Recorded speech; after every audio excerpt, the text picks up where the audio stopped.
And then quickly, someone noticed that Tom was back there with me. And so they came running quickly and said, oh, Tom, you need to come up to the front of the line. And he said, no. And they said, yes, you need to come on up to the front of the line. And he said, no, I'm going to stay here with my friend Mike. And we've been talking, so I'm going to stay here. As you can imagine, I grew a couple of inches then for Tom Landry to call me his friend. And, excuse me. And so that was something that happened that year. Something else happened in 1978. The recipient of today's Lifetime Achievement Award, Roger Staubach, was the quarterback for the Dallas Cowboys. And that was the second time that he led the team to the Super Bowl. And so we are excited to be able to offer him this award today. A little bit about the history of this. I want to recognize those who have been honored before with this. So the first year, it was Dr. Charles Sterling. And Charles, if you would come join us, please. And Dr. Charles Sterling was the founder of the FitnessGram and the National Youth Fitness Assessment and Reporting Tool. He also developed the Move Life Connect exercise program to connect people and improve their overall health. Many of you are familiar with that. Many of you have attended those programs. The second year was Orville Rogers, the late Orville Rogers. And he was a pilot, he was a fitness enthusiast, and a world champion runner with over 18 world records. He served as a bomber pilot in World War II and the Korean War. He was 101 years old when he died, and it probably hadn't been too many days prior that he'd been out running. And then last year's recipient was Cheryl Sutterfield-Jones. Cheryl, come and join us. Cheryl is recognized as a leader in human resources and nonprofit management. She was the president and CEO of the Frontier of Flight Museums, the former CEO of the Dallas chapter of the American Red Cross, and CEO of the Dallas Children's Advocacy Center, where she helped victims of domestic violence. And so these are the ones who have received this before. We're glad that you're joining us today. And so thank each of you as well.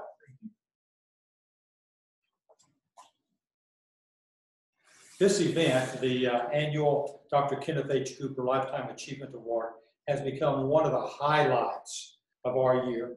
DAPS is honored to partner with Cooper Aerobics Center to acknowledge Dr. Cooper for his contributions to the field of movement disorders and healthy lifestyles by awarding the Dr. Kenneth H. Cooper Lifetime Achievement Award each year. And so we want to thank them for partnering with us. We also want to thank our generous sponsors who have made this possible this year.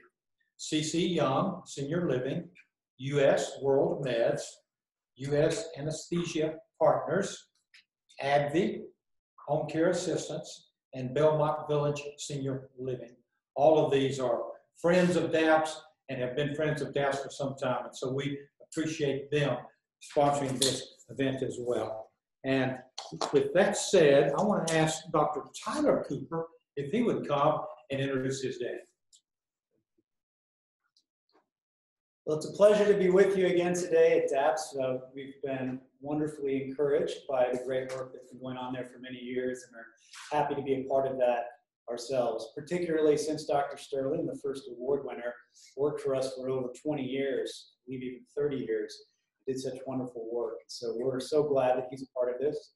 But as always, it's a great pleasure for me to get to introduce my father. Arguably, certainly in today's world, not too many have done more for the promotion of good health and well-being than my father. And through the work of the organization here and the research done through the Cooper Institute. As we celebrate our 50th year this year, we look forward to the next 50 years and how we can continue to improve the quality and quantity of people's lives. And as I always joke with my patients and others, I don't think we have a better advertiser than my father. As he pushes his 90th year this March, he is still living his life to the fullest with both the quality and the quantity that you'll hear from today. But he's also never stopped learning. And so while he's certainly had enough that he's done in his life to rest on his laurels, that has not been who he is. And so you're going to hear a lot more today about what he's doing and the work that we're doing relevant to COVID and supplementation and things that we can do preventively to help this spread of disease and in general our health. So as always, it's with great pleasure that I get to introduce my father, Dr. Kenneth Cooper.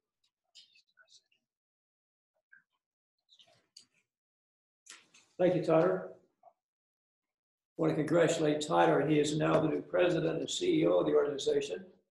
He's done a wonderful job during the last several months we've had this COVID crisis. I want to take a few minutes today to talk about something that is of critical interest to all of us, and that's the pandemic that we have with COVID-19. Because I'm convinced there are ways that we can prevent it in general, and particularly prevent death and problems from occurring with COVID-19. Is it a wonder drug?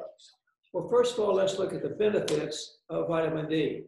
It does reduce inflammation, reduces autoimmunity, reduces cancer cell growth. We know 17 different cancers related to vitamin D deficiencies.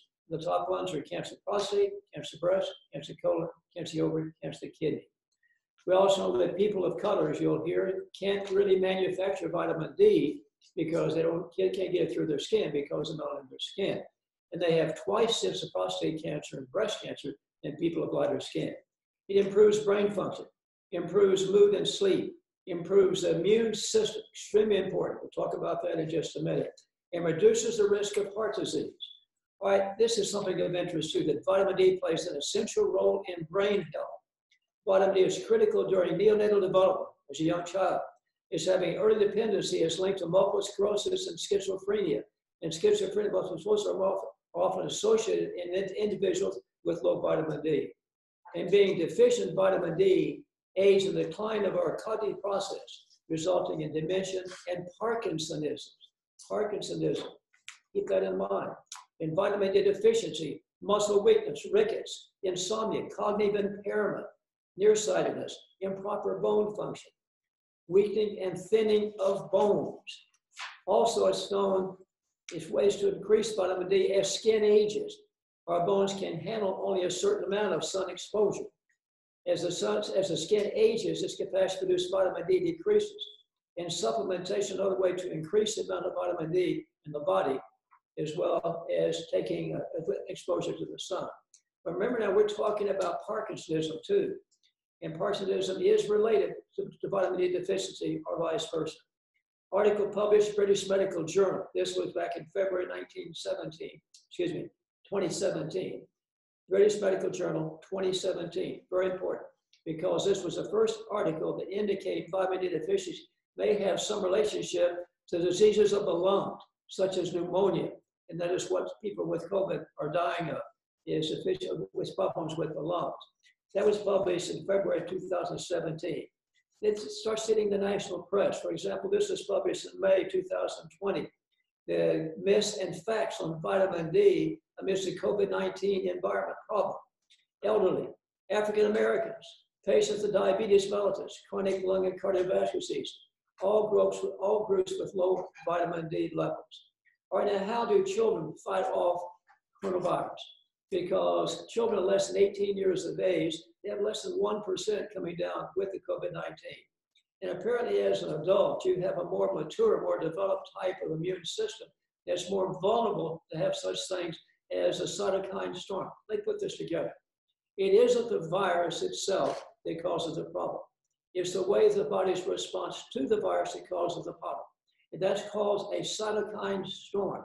And we know that that's what destroys the tissues of the lungs and causes pneumonia and death. Majority of people die of respiratory problem when they have the COVID-19 infection.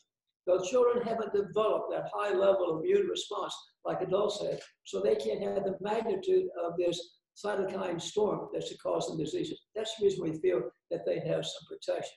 What about this one, published in May 2020, that the role of vitamin D in the prevention of coronavirus disease in 2019, infection and mortality. The mean level of vitamin D is 22 in this study. Vitamin D levels are severely low in the aging population, especially in Spain, Italy, and Switzerland. The older people in Spain and Italy aren't getting the sun exposure as younger people are. This group is also the most vulnerable of the population in relation to COVID-19. Going on now, published in May the 12th, 2020, latest information on this. Perspective, improving vitamin D status in the management of COVID-19. Patients with immune deficiencies who are detected with mild to severe vitamin D deficiency constitute a high risk of getting severe illness from COVID-19. And keep in mind, if you're a person of color, there's a 5-fold increase in hospitalization and a 2 to 4-fold increase in death as compared to people of lighter skin. Vitamin D has an important role in cardiovascular disease and diabetes mellitus. And vitamin D deficiency is also common in obesity and smokers. We know in the people who are hospitalized in Detroit, in New York City because of COVID, the number one risk factor was age, and number 2 was obesity, because obesity, fats in the body, act just like the virus does and causes cytokine storm. That combination of the virus and obesity is a double danger. And people who are overweight have another major risk factor as far as coming down with it. The problem is vitamin D for people of color in the area of COVID-19. Vitamin D inhibits production of pro-inflammatory cytokines, the cytokine storm. This is published in the Drugs and Dermatology, July 2020. This is all late information. They recommend 4,400 international units per adults and 600 for international children. But that is not enough, as you will see. It was back in mid-August 2020. I submitted an article to the Dallas Morning News, and I want to talk about the importance of getting vitamin D supplementation to people of color. They wouldn't accept it.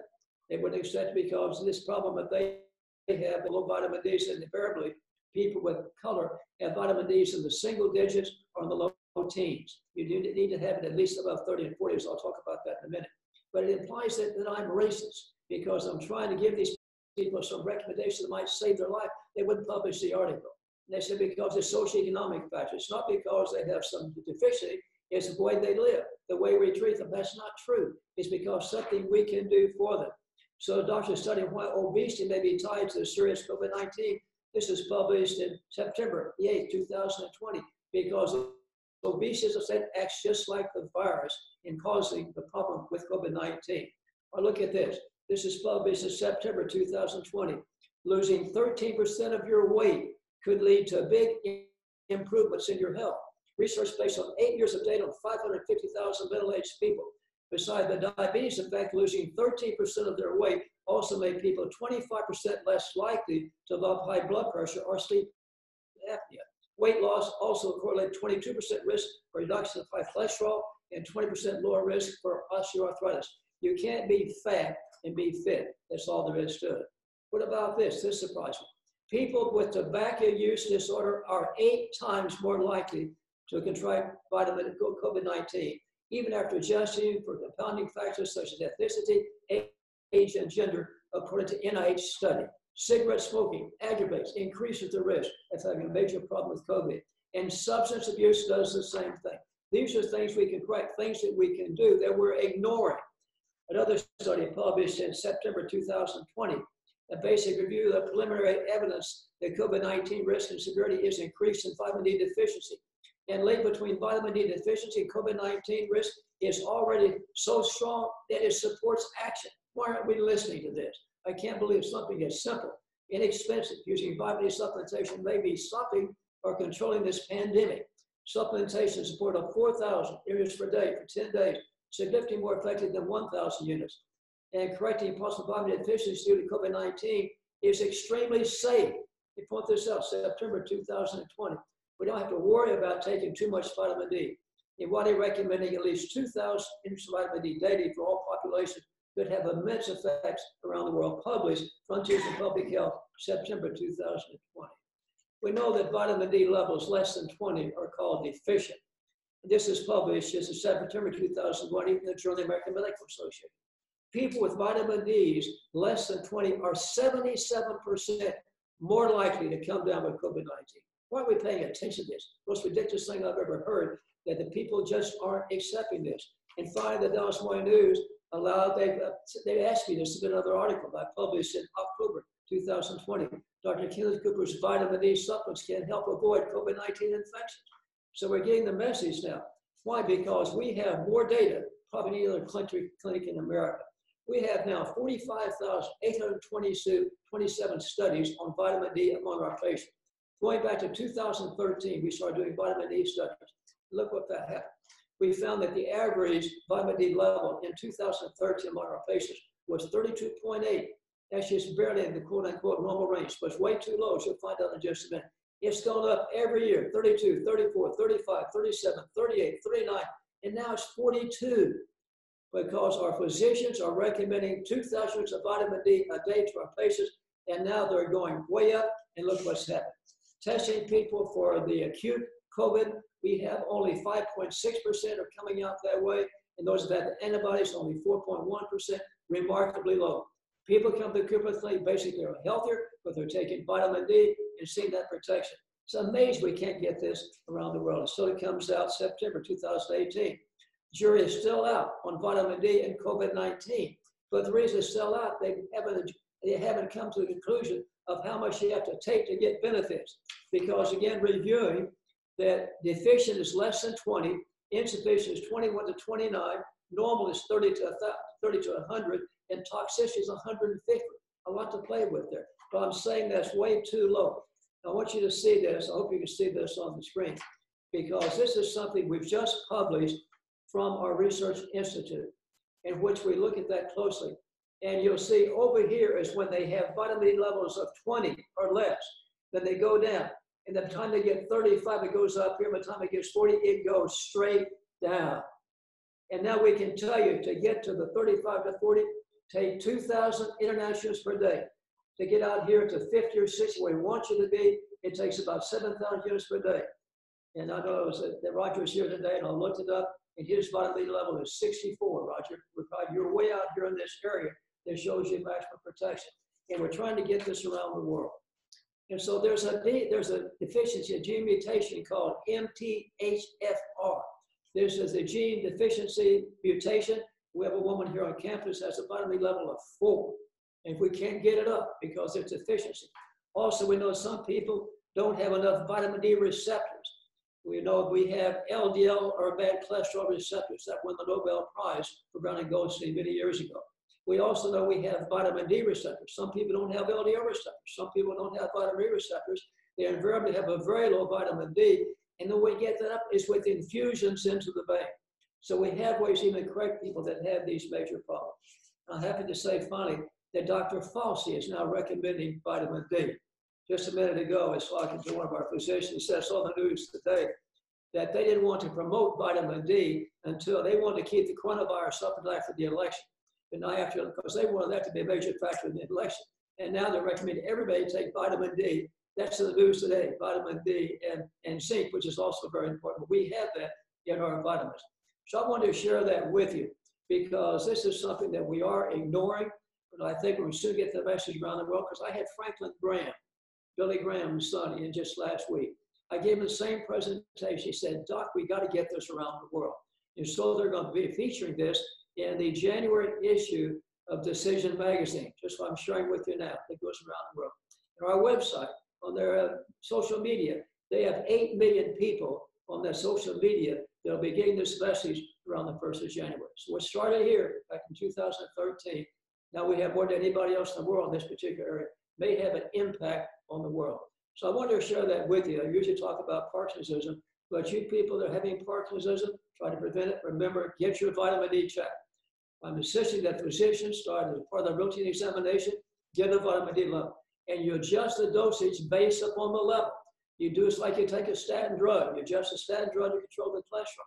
Get the vitamin D checked. It's too low, give them a certain amount. Doesn't work, give them a little more. You get those levels up, those high levels, you can have a dramatic effect on controlling this pandemic. Just think about that, what that could do. So I wanted to share those comments with you. And I'll turn it back over to Mike Miles now. Mike.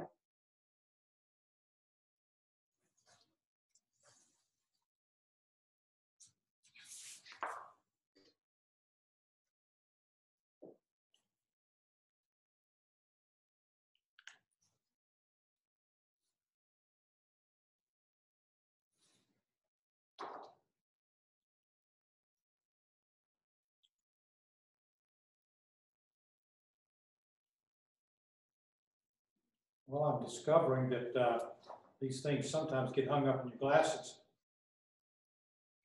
All right, Dr. Cooper, thank you so much.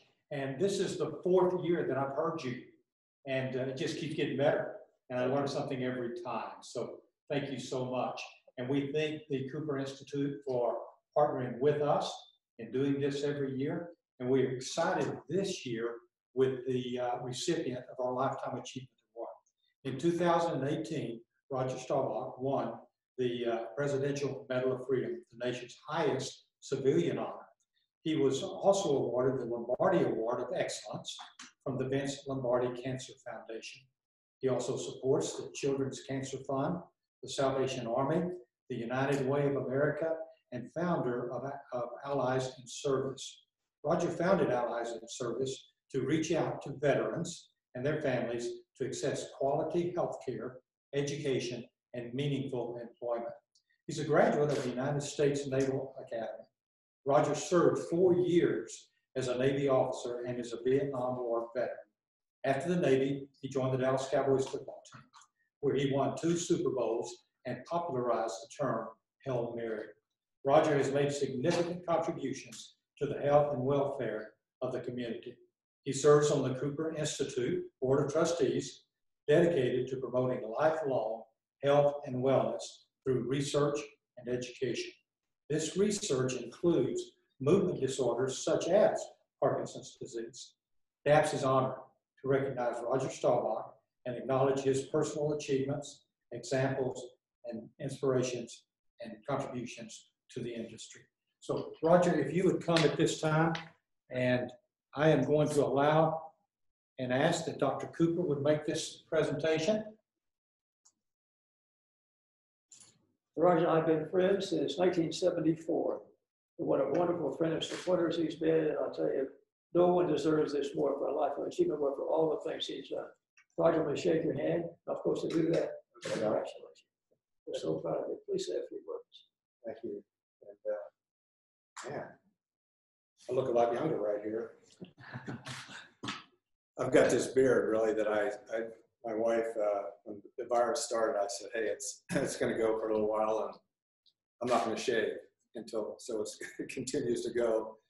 And I've trimmed it down, and she, all of a sudden, she said, you know, I like it. And I said, what do you mean you like my beard? She said, yeah, I feel like I've got another boyfriend now. We've been married 55 years, so it's such an honor to be with Dr. Cooper. He is in my early 70s.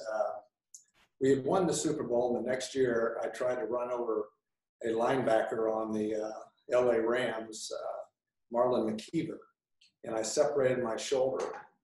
And that separation kept me out almost the whole year, almost the whole season. But I wanted to work out, and someone said, you need to go after our team workout. If you want to work out more, go over to the Aerobics Activity Center. I said, oh, golly, what is? He said, well, there's Dr. Cooper's over there. I did go over. Dr. Cooper said, hey, Roger, yeah, you can do anything you want. I'll run around the track. So I spent a year getting back in shape with the Dallas Cowboys.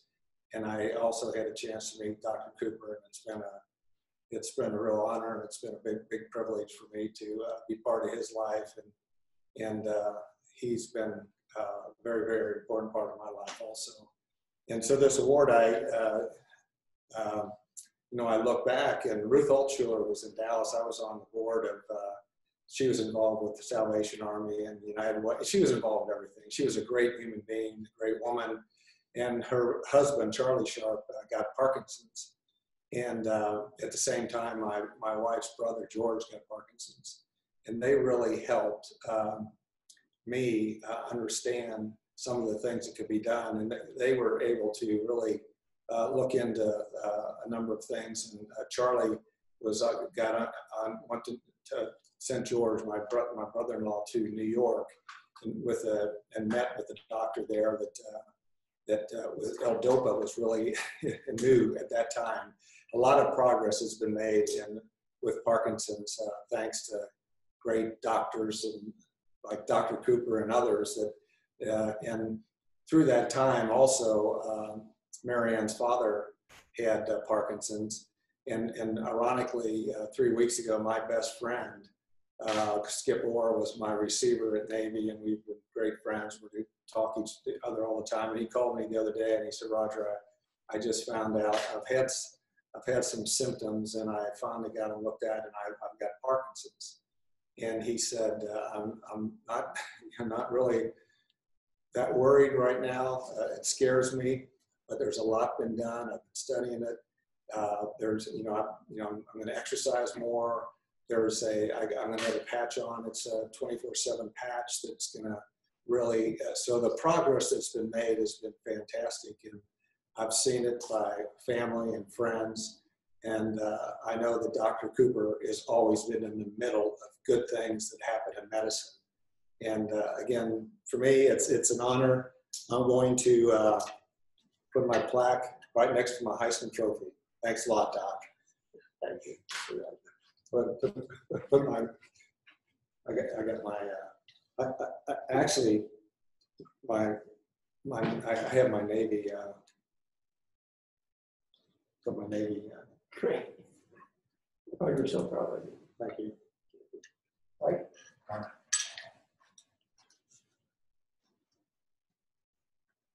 Dr. Cooper and Roger, thank you both again for making this a very, very special event for us. We had so looked forward to gathering in person, and we're sorry that we were not able to do that, but we are excited that you joined us today for this program. And so DAPS for over 40 years has been providing exercise support groups, speech classes for people with Parkinson's as well as their families. We're a nonprofit. We do that with the help of people just like you. So I hope that you will get out, take a look at our website, and if you so choose, make a donation to DAPS to help us to continue to do this type of work. Even though we've gone virtual, we are still meeting those needs for so many people. And finally, again, a thank you to Dr. Cooper, to Roger, and to all of our sponsors for making today possible. And then I have one more presentation to make. Each year, as we put the plaques together, we put one that will hang not only in the recipient's place that they choose to put it, but also one to hang here at the Cooper Institute. And so, Dr. Cooper, this is for you. Thank you. Thank you. And then we also have one that hangs back at the DAPS office. So again, thank you for joining us. God bless. Stay safe. Thank you. Stay within the hour time.